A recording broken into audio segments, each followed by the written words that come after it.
अस्सलाम वालेकुम। नेक्स्ट हम करते हैं 30 वाला। उसमें उन्होंने पूछा हुआ है कि 4 ईयर्स ओल्ड चाइल्ड है और उसकी लाइट माइक्रोस्कोपिक चेंजेस में कुछ भी नहीं मिल रहा ना, नेफ्रोटिक सिंड्रोम का पेशेंट है।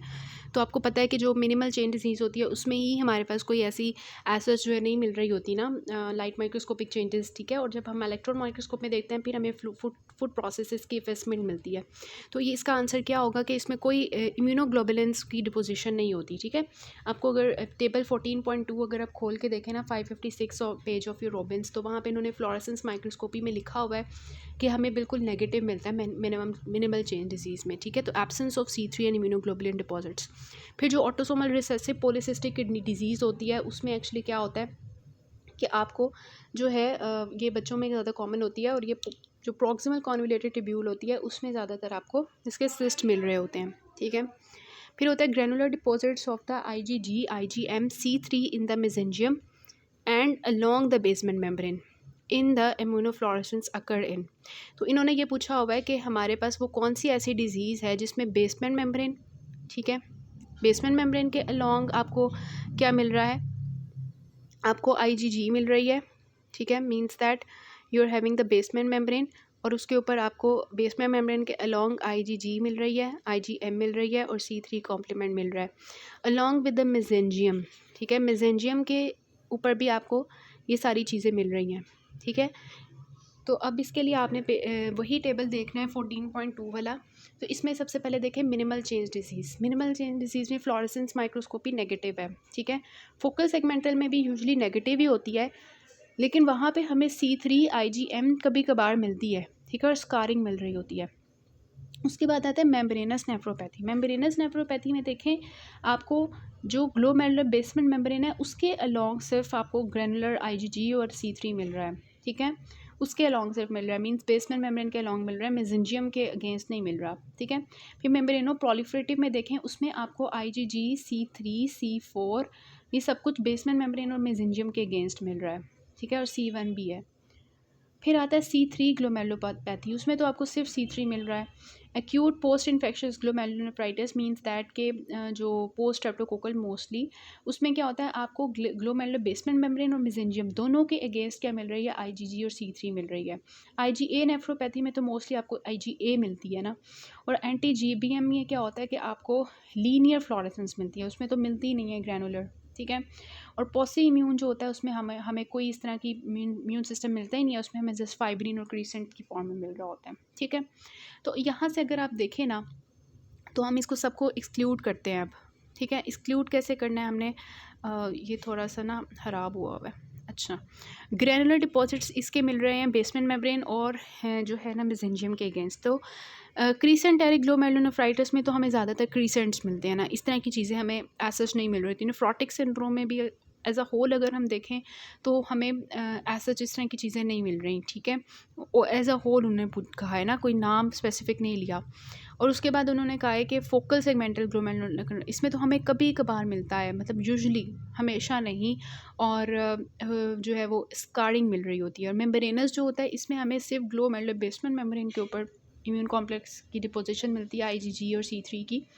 लेकिन जो एग्जैक्ट है ना वो आपका एक्यूट पोस्ट स्ट्रेप्टोकोकल है। इसमें आपने देखा भी कि आपको मेम्ब्रेन बेसमेंट मेम्ब्रेन और मेसेंजियम दोनों के अगेंस्ट IgG IgM और C3 मिल रहा होता है। तो इसका आंसर क्या होगा, एक्यूट पोस्ट स्ट्रेप्टोकोकल ग्लोमेरुलोनेफ्राइटिस, ठीक है। याद रखना इसमें मेसेंजियम के ऊपर भी इस तरह की एंटीबॉडीज़ होती हैं और आपकी जो बेसमेंट मेम्ब्रेन होती है उसके ऊपर भी होता है IgG और C3, ठीक है। फिर आता है rapidly progressive glomerulonephritis occurs in which of the following. तो इसमें आपको अगर आपने वो पढ़ा हो टेबल जो बना हुआ था पैथोमा में भी इसका टेबल बना हुआ था रैपिडली प्रोग्रेसिव ग्लोमेरुलोनेफ्राइटिस का, तो उन्होंने उसमें 3 कैटेगरीज बताई हुई थी। सबसे पहली जो कैटेगरी थी उसमें गुड पास्चर सिंड्रोम आ रहा था। सेकेंड वाली में हमारे पास जो एक्यूट पोस्ट स्ट्रेप्टोकोकल आ रहा था, ठीक है। और जो थर्ड कैटेगरी थी उसमें आपके पास जो है वो माइक्रो एंजियोपैथीज़ और इस तरह की चीज़ें पॉसी इम्यून स्टेट्स आ रही थी। तो एज सच जो है उसमें क्या था, मतलब कि आपको वो सारी उन्होंने चीज़ें बताई हुई थी उसमें, ठीक है। तो वो 3 चीज़ें होती हैं ना। अब जो एंटी GBM एंटीबॉडी अगर हम बात करें, या आपका पेज नंबर 562 है, ठीक है। तो इसमें देखें कि जो गुड पास्चर सिंड्रोम होता है वो इसमें आता है एंटी GBM एंटीबॉडी डिपॉजिट्स में, ठीक है, मीडिएटेड क्रीसेंटेरिक तो ये तो होता है गुड पास्चर डिजीज़ में होता है, ठीक है।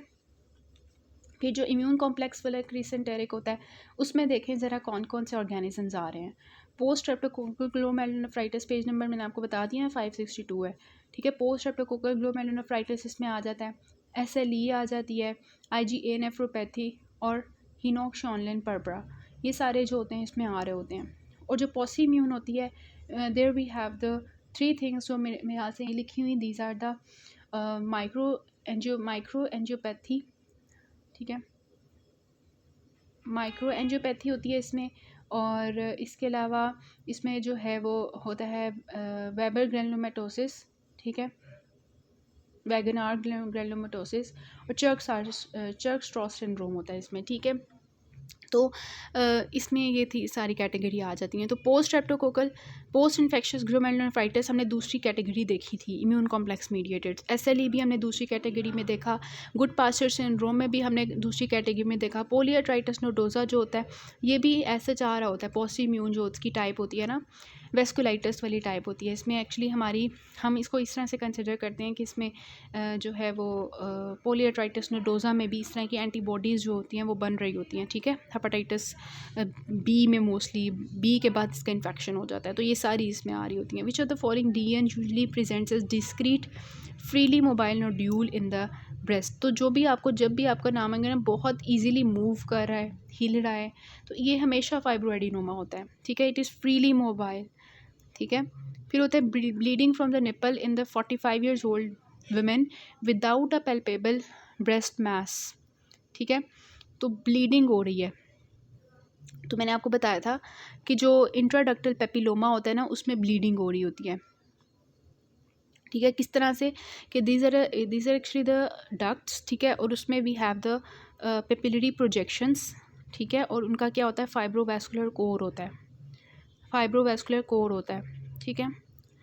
फाइब्रोवैस्कुलर कोर होता है, तो इस वजह से वो जो पेपिले बने होते हैं ना डक्ट के अंदर, पेपिलोमा बना होता है, तो उसमें से क्या होता है कि ब्लीडिंग होती है निपल के थ्रू, ठीक है। और एक और होता है पेपिलरी कार्सिनोमा होता है, वो उसमें भी ब्लीडिंग हो रही होती है, लेकिन उसमें ये होता है कि मेसेंजियल कह रही हूँ, जो हमारी होती है ना मायोएपिथेलियल सेल्स, वो उसमें नहीं होते। तो ये इंट्राडक्टल पेपिलोमा होता है जिसमें पेपिला बने होते हैं और उसमें से फाइब्रोवैस्कुलर कोर बना होता है और उसमें से ब्लीडिंग हो रही होती है, तो ये इसमें यही आएगा इंट्राडक्टल पेपिलोमा, ठीक है। उसके बाद आता है ultrasound examination in the 8 years old girl with a precocious puberty reveals 5 centimeter firm smooth right ovarian mass. She mostly like to have the, तो 8 years old गर्ल है, प्रिकॉशियस प्यूबर्टी के साथ आई है और उसकी ओवरियन मास है, ठीक है। प्रिकॉशियस प्यूबर्टी मीन्स दैट के उसके अंदर क्या हो रहा था, जल्दी से जो है वो सारी हार्मोन्स कोई ऐसे आ गए थे जिन्होंने बहुत जल्दी से उसकी जो है वो प्यूबर्टी करवा दी, ठीक है। तो यू नो दैट कि जो हमारा ग्रैनुलोजा सेल ट्यूमर होता है ना उसमें क्या होता है, उसमें बहुत ज़्यादा क्या प्रोड्यूस हो रहे होते हैं ग्रैनुलोजा सेल से, ठीक है। एक हमारे थीकर सेल्स होते हैं ना जो एंड्रोजेंस प्रोड्यूस कर रहे होते हैं, ग्रैनुलोजा सेल्स जो होते हैं ये हमारे प्रोड्यूस कर रहे होते हैं ईस्ट्रोजेंस, ठीक है। तो जब ग्रैनुलोजा सेल का ट्यूमर हो जाएगा तो वो बहुत ज़्यादा ईस्ट्रोजन प्रोड्यूस करना शुरू कर देंगे, जिसकी वजह से क्या होगा प्रिकॉशियस प्यूबर्टी हो जाएगी, ठीक है। तो ग्रैनुलोजा सेल ट्यूमर जो है ये हमारा ओवरियन ट्यूमर्स में से आता है in the category of the sex cord stromal tumours, ठीक है। तो उसमें से ग्रैनुलोजा सेल ट्यूमर जो होता है it produces the estrogens, because of that there is a precocious puberty. A woman with a long history of migraine headaches presents to migraine headaches के साथ आ रही है, इसका आई थिंक ये पीछे होगा, विद एनीमिया, ठीक है। बहुत ज़्यादा उसको माइग्रेन हेडेक है, उसको अनीमिया हो रहा है, एपिगैस्ट्रिक पेन हो रही है, हाइपरटेंशन हो रही है, हिमेचूरिया हो रही है, रीनल बायोप्सी में हमें पेपिलरी नेक्रोसिस मिल रही है, कॉर्टिकल ट्यूबो इंटरस्टिशियल नेफ्राइटिस है, most likely cause is analgesic nephropathy, ठीक है। मतलब इसका आप ये कंसिडर करें कि उसकी किडनी ख़राब हो रही है माइग्रेन की दवाइयाँ लेने की वजह से, ठीक है।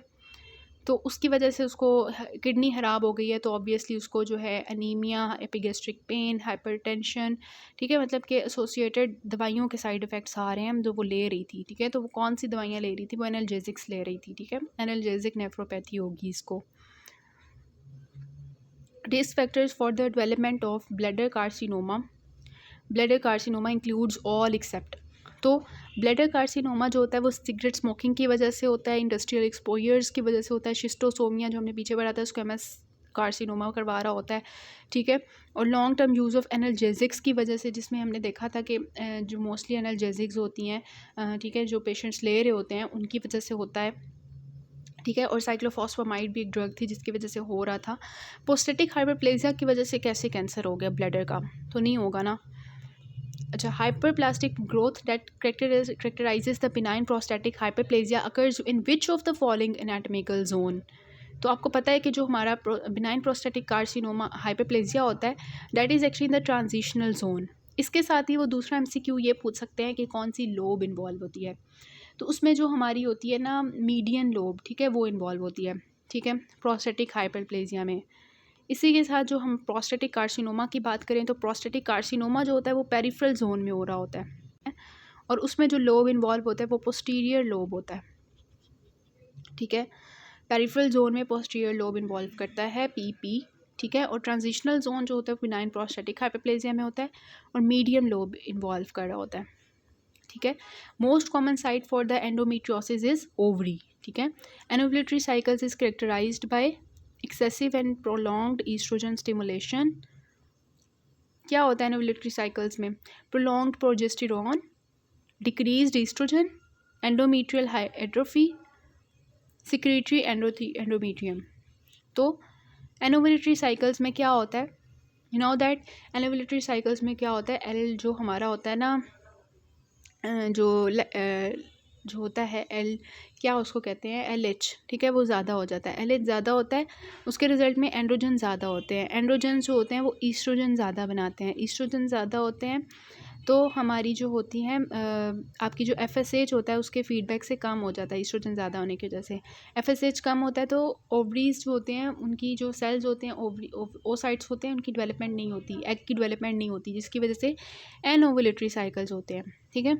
तो इसमें excessive and prolonged oestrogen stimulation होती रहती है और एफएसएच उसके रिजल्ट में कम हो जाता है। Which one is not a germ cell tumour? तो जर्म सेल ट्यूमर में कौन कौन से आते हैं? We just remembered it by this mnemonic cyst, ठीक है। इसमें कौन कौन से, एम्ब्रोनल कार्सिनोमा भी इसमें आता है, CTD, ठीक है, एम्ब्रोनल कार्सिनोमा भी आता है, डिस्जर्मिनोमा फीमेल्स में होता है, ग्रेनुलोसा सेल ट्यूमर भी होता है इसमें, ठीक है, सॉरी ग्रेनुलोसा कह रही हूँ, ये यॉर्कसाइट ट्यूमर भी इसमें होता है लेकिन ग्रेनुलोसा नहीं होता, ठीक है। ग्रेनुलोसा सेल ट्यूमर जो होगा वो इसमें नहीं आएगा। ग्रेनुलोसा किस में आता है? ये हमारा सेक्स कॉर्ड स्ट्रोमल ट्यूमर होता है, ठीक है। ये डर्मोइड सिस्ट जो होता है इसके बारे में मैं आपको बता देती हूँ। डर्मोइड सिस्ट जो होता है ये एक्चुअली हम किसको कहते हैं, डर्मोइड सिस्ट को? डर्मोइड सिस्ट जो होता है ना ये एक्चुअली आपका होता है ओवरी के अंदर। अगर बात करें तो वैसे आई में भी आपने इसको देखा होगा ना, तो ओवरी में अगर हम बात करें डर्मोइड सिस्ट की तो ये आपका होता है dermoid cyst, ovarian dermoid cyst, ठीक है। ये आपका किससे आएगा? जर्म सेल से। ये जो डर्मोइड सिस्ट होता है ना इसका दूसरा नाम होता है, हमने पढ़ा हुआ है, मैच्योर सिस्टिक टेराटोमा, ठीक है। जो मैच्योर टेराटोमा होता है ना सिस्टिक, उसको हम कहते हैं डर्मोइड सिस्ट। तो डर्मोइड सिस्ट देख के ही कंफ्यूज नहीं होना कि ये कौन सा ट्यूमर आ गया जर्म सेल में, ठीक है। दिस इज़ एक्चुअली मैच्योर जो हमारा होता है टेराटोमा, ठीक है। और विच of the following is not the surface epithelial? Surface epithelial में कौन कौन से आते हैं? सीरस आता है, म्यूसिनस होता है, और वी हैव द एंडोमेट्रॉइड, ठीक है, and we have the clear cell. ये सारे हमारे जो होते हैं ये सरफेस एपिथीलियल ट्यूमर्स होते हैं, लेकिन जो डिस्जर्मिनोमा होता है ये जर्म सेल ट्यूमर होता है, ठीक है, अभी हमने देखा है। About carcinoma endometrium all are correct except one, ठीक है। एंडोमेट्रियम का जो कैंसर होता है उसमें कौन सी करेक्ट होता है कि ऑब्वियसली ज़्यादातर जो एंडोमेट्रियल के कैंसर्स होते हैं वो ईस्ट्रोजन के एक्सपोजर की वजह से होते हैं, और ये ज़्यादातर ओल्डर वुमेन में होते हैं, ओल्डर वुमेन में भी होते हैं, मतलब कि ज़्यादातर कहते हैं कि ईस्ट्रोजन का एक्सपोजर अगर हो रहा हो तो एक टाइप का कैंसर होता है, और ओल्डर वुमेन में जो होता है वो भी होता है, लेकिन वो होता है आपका दूसरी टाइप का, स्पोरेडिक वाला, ठीक है। फिर अगर हम बात करें preceded by the endometrial hyperplasia, तो ये भी बात ठीक है कि पहले एंडोमेट्रियम का हाइपरप्लेजिया हो जाता है, और एक उसका मतलब हम अगर बात करें एंडोमेट्रियल कैंसर की तो आपको पता है उसकी दो टाइप्स होती हैं एंडोमेट्रियम कैंसर की ना। एक हमारी होती है जो होती है आपकी एंडोमेट्रॉयड टाइप, और दूसरा आपका होता है स्पोरेडिक।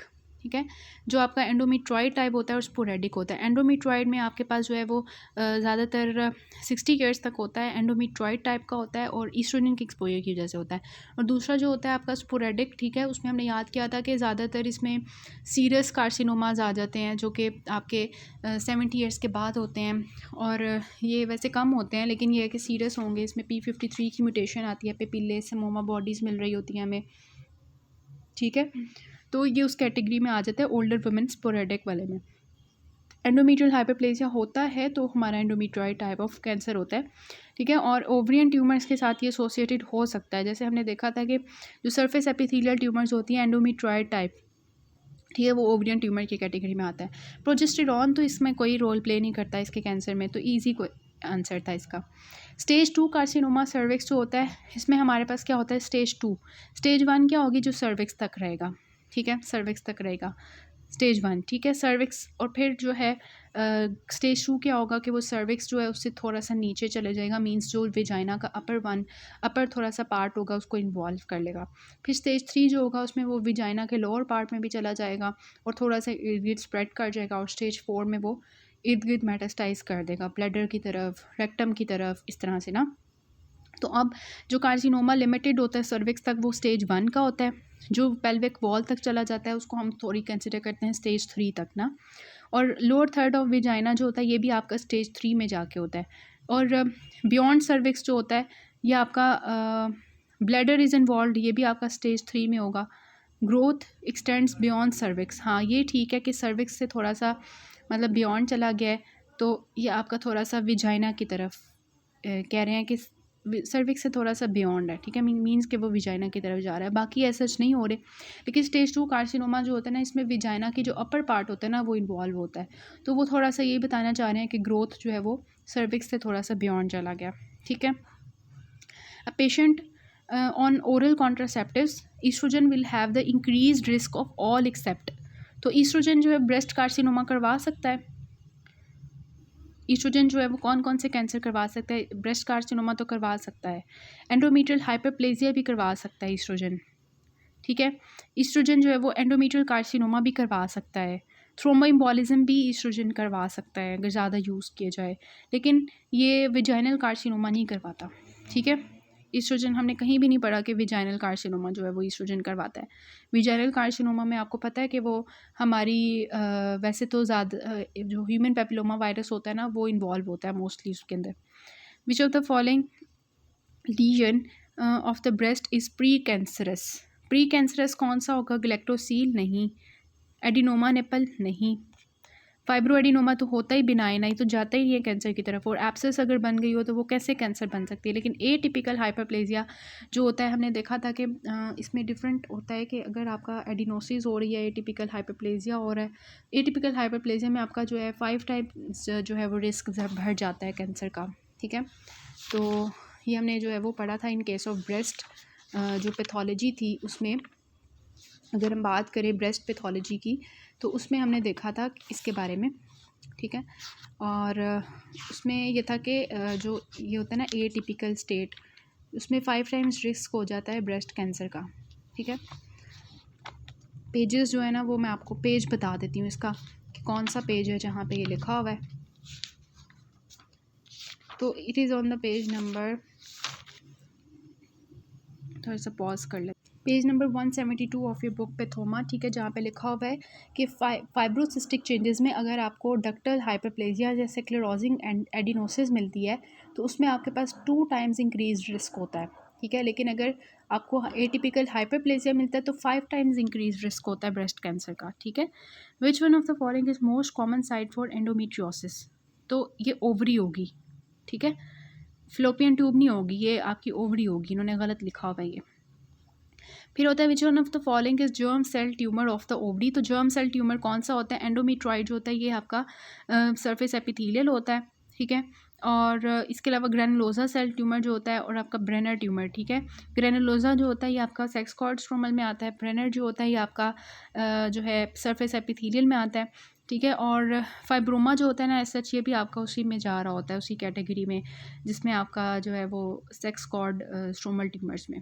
ठीक है, और जो डिस्जर्मिनोमा होता है ये आपका जर्म सेल ट्यूमर्स में आता है। Urinal lysis includes results include the proteinuria, many RBCs, RBC casts, 1 to 2 WBCs per high power field. Which of the following disease best fits with these findings? ठीक है, तो हमें क्या मिल रहा है उसके अंदर मोस्ट इम्पॉर्टेंटली कि आपको RBCs मिल रहे हैं, RBCs के कास्ट मिल रहे हैं, 1 to 2 WBCs मिल रहे हैं। तो इसमें से कौन सी डिज़ीज़ होगी?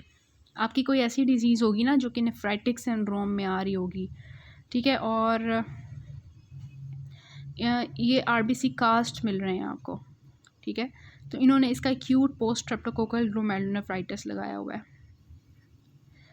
Protein urea and RBCs castes, इसका ये आंसर होगा। लेकिन WBCs भी मिल रहे हैं ना, तो WBCs भी इसमें मैं बताती हूँ आपको। तो इसका ये ब्लड आने की वजह से ना इसका ये कॉज यही होगा, क्योंकि इतने ज़्यादा WBCs नहीं है, 1 to 2 हैं, और इस वजह से ना ये एक्यूट पोस्ट स्ट्रेप्टोकोकल ग्लोमेरुलोनेफ्राइटिस होगा because of the nephritic syndrome category, ठीक है। RBC कास्ट हमें यूरिन में मिल रहे हैं, would be the compatible with anti glomerular basement membrane antibody induced. अच्छा, RBC कास्ट हमें किस में मिलते हैं? तो RBC कास्ट हमें किस में मिल रहे होते हैं? नेफ्राइटिक सिंड्रोम में, ठीक है। Nephritic syndrome anti glomerular basement membrane antibody induced renal lesion, ठीक है। तो ये हमें मिल रहे होंगे RBC कास्ट इन द आपके नेफ्राइटिक सिंड्रोम के अंदर, ठीक है। और बाकी ये है कि फॉरेन बॉडी अगर हो, एक्यूट ट्यूबुलर नेक्रोसिस हो या इस तरह की चीज़ें, ठीक है, इसमें ऐसा जो है वो इस तरह का कोई केस नहीं होता, ठीक है। In adult polycystic kidney disease each of the following statements is true except. Disease जो होती है ये फैमिलियल होती है, इसमें जेनेटिक्स की एसोसिएशन होती है। उसके बाद disease is generally asymptomatic until early adult और मिडल लाइफ। हिमेचूरिया होता है, इसमें हाइपरटेंशन होती है, और इसमें हाइपरटेंशन इज़ वेरी इंपॉर्टेंट, ठीक है। पैल्पेबल एब्डोमिनल मैसेज होते हैं, ये बहुत अच्छी इसकी चीज़ है एब्डोमिनल मैसेज, क्योंकि इतनी बड़ी बड़ी सिस्टिक किडनीज़ हो गई होती हैं। और ऑटोसोमल डोमिनेंट होता है, अडल्ट में ऑटोसोमल डोमिनेंट होता है, बच्चों में ऑटोसोमल रिसेसिव होता है, ठीक है। तो रीनल इन्वॉल्वमेंट ज़्यादातर इसकी बायलेटरल होती है। बायलेटरल इसकी मोस्ट इंपॉर्टेंट चीज़ होती है कि दोनों किडनीज़, क्योंकि हेरिडिटरी है ना, जीन्स में है, तो जीन्स में दोनों साइड की किडनीज़ इन्वॉल्व होंगी जीन्स की इन्वॉल्वमेंट की वजह से। बायलेटरल होती है रीनल इन्वॉल्वमेंट, और मल्टीसिस्टिक हमें मिलते हैं, ठीक है। Majority of the patients with acute post streptococcal glomerulonephritis जो होते हैं die from the congestive heart failure in few weeks. ज़्यादातर नहीं ऐसे होता। Die from the renal failure in few weeks, pass through the latent period but eventually develop chronic glomerulonephritis, progress through subacute phase to chronic glomerulonephritis, recover completely, ठीक है। तो यही होता है कि इसमें ये होता है कि जो ये वाली स्टेट होती है ना, इसमें अगर हम बात करें ना पोस्ट स्ट्रेप्टोकोकल की, तो 25% जो लोग होते हैं ना वो जो है रैपिडली प्रोग्रेसिव ग्लोमेरुलोनेफ्राइटिस कॉज करते हैं। अदरवाइज़ ये जो है ट्रीट हो जाते हैं पेशेंट इससे, ठीक है, पेशेंट्स ठीक हो जाते हैं इससे। ये आपके अगर हम बात करें तो इसमें इसका लिखा भी हुआ है कि जो है ना ये ज़्यादातर क्या करते हैं, रिकवर हो जाते हैं, ठीक है। Histological glomerular lesion which when present strongly suggest diabetes mellitus is, तो डायबिटीज़ मेलाइटिस की वजह से जो ग्लोमेरुलर लीजन होती है वो आपको पता होगा, उसमें हमारे पास कीमल स्टेन विल्सन नोड्यूल्स मिलते हैं हमें, और जो है प्रोलिफरेशन हुई होती है डिफ्यूज़ किस्म की। तो इसमें हम वही देखेंगे कि क्या इसका आंसर होता है। तो दैट इज़ कि वहाँ पे नोड्यूलर ग्लोमेरुलोस्क्लेरोसिस होती है। डायबिटीज़ जो डायबिटिक नेफ्रोपैथी होती है ना, उसमें वी हैव द नोड्यूलर ग्लोमेरुलोस्क्लेरोसिस, ठीक है। इसका ये होगा answer. Splitting of basement membrane आपको किस में मिल रही होती है? मेम्ब्रेनो प्रोलिफरेटिव टाइप 1 में, जिसमें आपको ट्रैमटेक अपीयरेंस मिलती है। लीनियर IgG फ्लोरेसेंस आपको गुड पास्चर सिंड्रोम में मिल रही होती है, ठीक है। और अगर हम बात करें कि जो है absence of foot processes as the only EM finding आपको मिनिमल चेंज डिजीज़ में मिल रही होती है, फोकल सेगमेंटल ग्लोमेरुलोस्क्लेरोसिस में मिल रही होती है। क्रीसेंट फॉर्मेशन आपको किस में मिल रही होती है? आपको जो है वो रैपिडली प्रोग्रेसिव जो क्रिसेंटेरिक ग्लोमेरुलोनेफ्राइटिस होता है उसमें मोस्टली मिल रही होती है, ठीक है। यहाँ एक्यूट पोस्ट स्ट्रेप्टोकोकल में मिल रही होती है। नोड्यूलर ग्लोमेरुलोनेक्रोसिस जो होती है ये आपको डायबिटिक में मिलती है, ठीक है। Membranous glomerulopathy and the post streptococcal glomerulonephritis are similar in that they both, क्या होता है दोनों में, मेम्ब्रेनस में भी और पोस्ट स्ट्रेप्टोकोकल दोनों में क्या होता है, ग्लोमेरुलर इम्यून कॉम्प्लेक्सेस डिपोजिशन होती है। आर सेल्फ लिमिटिंग एंड मतलब कि self limiting and transient renal diseases are most commonly associated nephrotic syndrome, नहीं मेम्ब्रेनस जो होता है नेफ्रोटिक में होता है, और most commonly seen in children have glomerular immune complex, most frequently following infectious disease most commonly, मतलब ऐसा जिनका जो इम्यून कॉम्प्लेक्स डिपोजिशन है ये हो रहा होता है। और हमने देखा था कि मेम्ब्रेनस में जो होता है वो ग्लोमेरुलर बेसमेंट मेम्ब्रेन के ऊपर इम्यून कॉम्प्लेक्स डिपोजिशन होती है, ठीक है, और वहाँ पे जो है सब एपिथेलियल जो है वो डिपॉजिट्स होते हैं, और आपको पता होगा उसमें स्पाइक एंड डोम पैटर्न भी आ रहा होता है मेम्ब्रेनस में। और पोस्ट स्ट्रेप्टोकोकल जो होता है इसमें मोस्टली आपको सब एपिथेलियल हम्प्स मिलते हैं, और दोनों में क्या हो रहा था, इम्यून कॉम्प्लेक्स डिपोजिशन मिलती है, और पोस्ट स्ट्रेप्टोकोकल में आपको मेसेंजियम के ऊपर भी कॉम्प्लेक्सेस मिलते हैं in addition to the glomerular basement membrane. ये तो आपको पता ही होगा कि नेफ्रोटिक सिंड्रोम जो होता है इसमें प्रोटीन यूरिया होता है, एडिमा होता है, हाइपरलिपिडीमिया होता है, ठीक है। लेकिन अगर हिमेचूरिया इसमें नहीं होता, इस वजह से इसको हम कलेक्ट नहीं करेंगे, हिमेचूरिया सारा निकाल दिया हमने। हाइपरटेंशन जो होती है ये मोस्टली आपके नेफ्राइटिक में होती है, लेकिन बैक्टीरियूरिया और एजोटीमिया ऐसा जिसका जो है वो चीज़ नहीं होगी, ठीक है। एजोटीमिया तो हो सकता है, बैक्टीरियूरिया इसका में क्या काम है इसका। मोस्ट कॉमन हिस्टोलॉजिकल वेरिएंट जो ब्रेस्ट कैंसर का होता है वो हमेशा याद रखना है कि जो डक्टल कार्सिनोमा होता है ना, इन्वेसिव वाला, वो होता है, ठीक है। Invasive ductal carcinoma is the most common histological variant of the breast cancer. उसमें आपको बाकायदा मैस मिलता है, ठीक है, 2 सेंटीमीटर के करीब वाला मैस मिलता है एक ब्रेस्ट पे, यूनिलेटरल टाइप, ठीक है। और फिर आता है which of the following is most common ovarian malignant tumour, तो ये आपको पहले भी हमने पढ़ा कि एडिनोकार्सिनोमा सिस्ट वाला, ठीक है। एपिथेलियल भी सबसे ज़्यादा कॉमन होते हैं, उसमें से सबसे कॉमन जो है वो सीरस वाला होता है। काउंटर पार्ट सेमिनोमा का ओवरी में क्या होता है, हमने पहले भी देखा, डिस्जर्मिनोमा होता है। पैप्समियर जब हमने दिया 65 years old nulliparous female का, तो उसमें हमें क्या मिला, स्क्वेमस सेल कार्सिनोमा के सेल्स मिले। Which one of the following condition most likely contributed to this malignancy, तो that is human papilloma virus, ठीक है। और आपको पता है कि सर्विक्स कैंसर में यही वाला रोल प्ले करता है।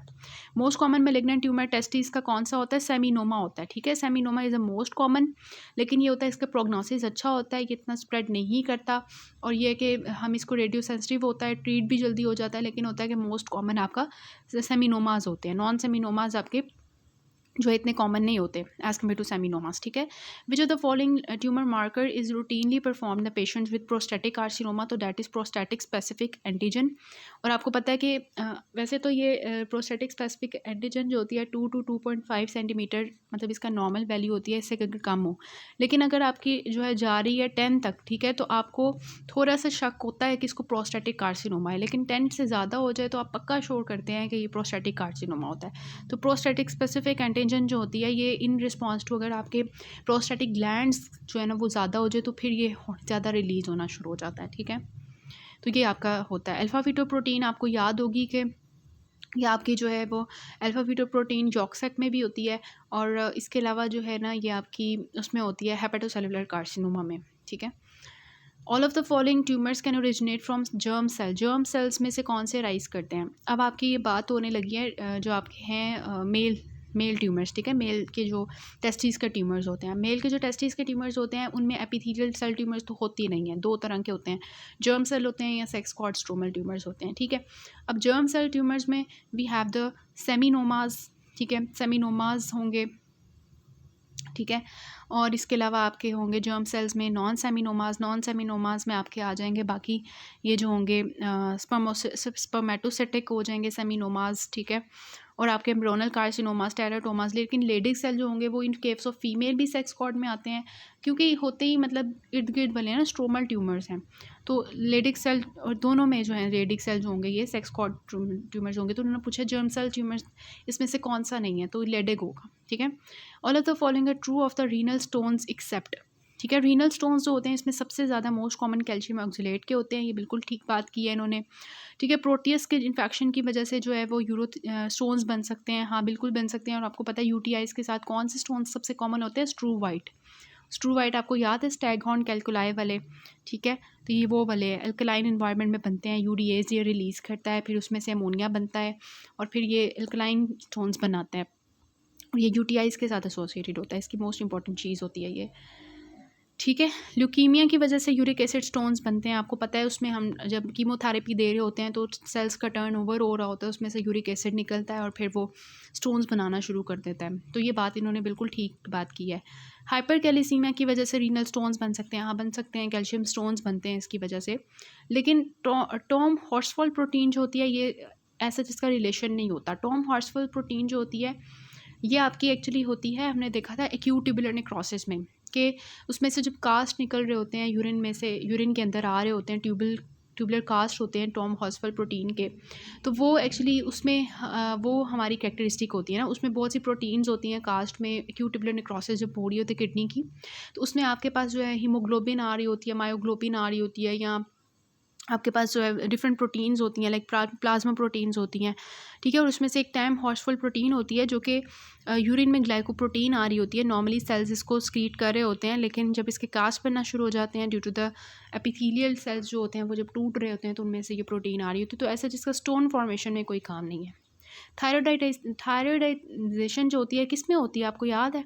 क्रोनिक पायलोनेफ्राइटिस में। तो ये कैरेक्टरिस्टिक होती है क्रोनिक पायलोनेफ्राइटिस में, फॉलिकल्स ऐसे नज़र आ रहे होते हैं जैसे कोई थायराइड के फॉलिकल्स हैं, ठीक है। तो हमने इसकी देखी थी क्या नाम है इसकी हिस्टोलॉजी में। डबल कॉन्ट्यूर या फिर ट्रैमटाइक अपीयरेंस जो होती है किस में आ रही होती है? ये आपको मेम्ब्रेनो प्रोलिफरेटिव टाइप 1 में मिलती है, ठीक है, हमने पहले भी देखा था। यूरिनरी ब्लैडर कार्सिनोमा इन्वेजन जो मस्कुलर प्रोप्रिया में होता है shows which of the following stages, ठीक है। तो इसमें कौन सी स्टेज होगी? T1 होगी, T2 होगी, T3 होगी, T4 होगी या T5 होगी? T1 में तो वो हमारे म्यूकोज़ा तक रहता है ना, ठीक है, और म्यूकोज़ा सब म्यूकोज़ा तक रहेगा। T2 में वी हैव द वो आ जाएगा आपके सब मस्कुलरिस प्रोप्रिया में, और T3 जो होगा उसमें वो मस्कुलरिस प्रोप्रिया से फर्दर चले जाएगा, सिरोज़ा मतलब वो जो सिरोज़ा होगी उसको इन्वेट कर लेगा, फिर आगे वो T4 में मतलब फर्दर वो इर्द गिर्द लिम्फ नोड्स वगैरह में चला जाएगा, ठीक है। तो इसमें T2 होगा जिसमें मस्कुलरिस प्रोप्रिया जो है इन्वॉल्व होता है, ठीक है। डेपोजिशन ऑफ IgG ऑन और in the glomerular basement membrane can be seen in all of the following except. Glomerular basement membrane पे जो IgG डिपोजिशन होती है वो किस में आपको नज़र आती है? पोस्ट स्ट्रेप्टोकोकल में भी नज़र आती है, ये हमने देखा था। ल्यूपस एरिथेमेटोसिस ग्लोमेरुलोनेफ्राइटिस किस में होता है? SLE, ठीक है, ये आपकी रैपिडली प्रोग्रेसिव ग्लोमेरुलोनेफ्राइटिस मैंने देखा था, इम्यून कॉम्प्लेक्स मेडिएटेड, तो उसमें भी ये इम्यून कॉम्प्लेक्सेस बन रहे होते हैं। गुड पासर सिंड्रोम में भी ऐसा जो है मतलब ग्लोमेरुलर बेसमेंट मेम्ब्रेन पे IgG डिपोजिशन होती है, मतलब कि लेकिन इम्यून कॉम्प्लेक्सेस नहीं बनते, ठीक है।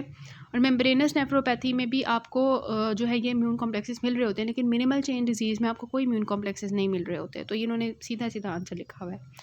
प्रोस्टेट ऑफ द कार्सिनोमा जो होता है हेमाटोजेनस से अगर स्प्रेड करे तो ज़्यादातर कहाँ करता है? तो हमने देखा था कि वीनस प्लेक्सिस के थ्रू ये मोस्टली बोन्स में जाता है सबसे पहले, ठीक है।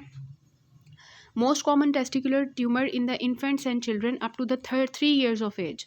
तो 3 years ऑफ एज में जो याद रखना है यॉक्सैक ट्यूमर होता है, ठीक है। मोस्ट कॉमन टेस्टिकुलर ट्यूमर है ये इन्फेंट्स एंड चिल्ड्रन का up to 3 years of age, ठीक है। तो 3 साल के जो बच्चे होते हैं इन्फेंट्स एंड चिल्ड्रन में मोस्ट कॉमन टेस्टिकुलर ट्यूमर जो होता है वो यॉक्सैक ट्यूमर होता है, बाकी ऐसे जितने कॉमन नहीं है, ठीक है। Most important risk factor in the female carcinoma breast is the oestrogen exposure, ठीक है। ईस्ट्रोजन बहुत ज़्यादा रोल प्ले कर रहा होता है, बाकी भी चीज़ें मैटर करती हैं लेकिन ईस्ट्रोजन ज़्यादा मैटर करता है, ठीक है। और उसके बाद आता है वी हैव द, इन्होंने फिर इस तरह का कुछ दिया हुआ है, इसको मैं सीधा करती हूँ। अब ये मैंने इस तरह से किया है लेकिन पता नहीं आपको कैसे नज़र आ रहा है, लेकिन यह है कि मैं इसको बहुत क्लोज करती हूँ। फ्ली बिटन अपीयरेंस आपको किस में मिल रही होती है? मैलिग्नेंट नेफ्रोस्क्लेरोसिस में, ठीक है, जिसमें आपको किडनी के ऊपर जो है वो जब मैलिग्नेंट हाइपरटेंशन होती है ना, बहुत ज़्यादा हाइपरटेंशन, उसकी वजह से क्या होता है कि आपकी किडनी के ऊपर जो है वो इस तरह के हेमरेजेस होना शुरू हो जाते हैं, ठीक है। और ये आपके होते हैं in case of malignant hypertension. ठीक है, ये आपने अगर हम बात करें ना तो आपकी वैस्कुलर पैथोलॉजी में हमने डिस्कस किया था मेलिग्नेंट हाइपरटेंशन का, और उसकी कैरेक्टरिस्टिक चीज़ें होती हैं कि उसमें अनियन स्किन अपीयरेंस आ रही होती है, उसमें बहुत ज़्यादा स्मूथ वेजल्स जो होती हैं उनकी प्रोलिफ्रेशन हो रही होती है मेलिग्नेंट हाइपरटेंशन की वजह से। हाइपरप्लास्टिक जो है ना आपकी हाइपरप्लास्टिक जो है वो हो रही होती है। ठीक है, हाइपरप्लास्टिक जो है वो वेजल्स की हो रही होती है। और उसमें मैं अगर आपको पेज नंबर बताऊं इसका, तो that is actually the page number 69। ठीक है, हाइपरप्लास्टिक आर्टीरियल स्क्लेरोसिस, जिसमें थिकनिंग हो जाती है वेजल वॉल की, हाइपरप्लेजिया हो जाता है स्मूथ मसल्स का, और अनियन स्किन अपीयरेंस आती है, मैलिग्नेंट हाइपरटेंशन की वजह से होता है। और इसमें क्या होता है कि फाइब्रिनॉइड नेक्रोसिस होती है वॉल्स की, और फ्ली बिटन अपीयरेंस आती है, पिन पॉइंट हेमरेजेस होते हैं हमारी किडनी के ऊपर because of the malignant hypertension, और that is actually present in the malignant nephrosclerosis. ठीक है, फिर आता है patient with haematuria, flank pain, fever, dysuria. If infection is suspected then diagnosis is confirmed by. तो इन्फेक्शन के केस में हम यूरिन का कल्चर करवाते हैं। ठीक है, फिर हमारा जो है वो होता है। बाकी ये पस्ट कॉस्ट हैं और अल्ट्रासाउंड वगैरह ऐसा जो है वो हेल्पफुल नहीं होते।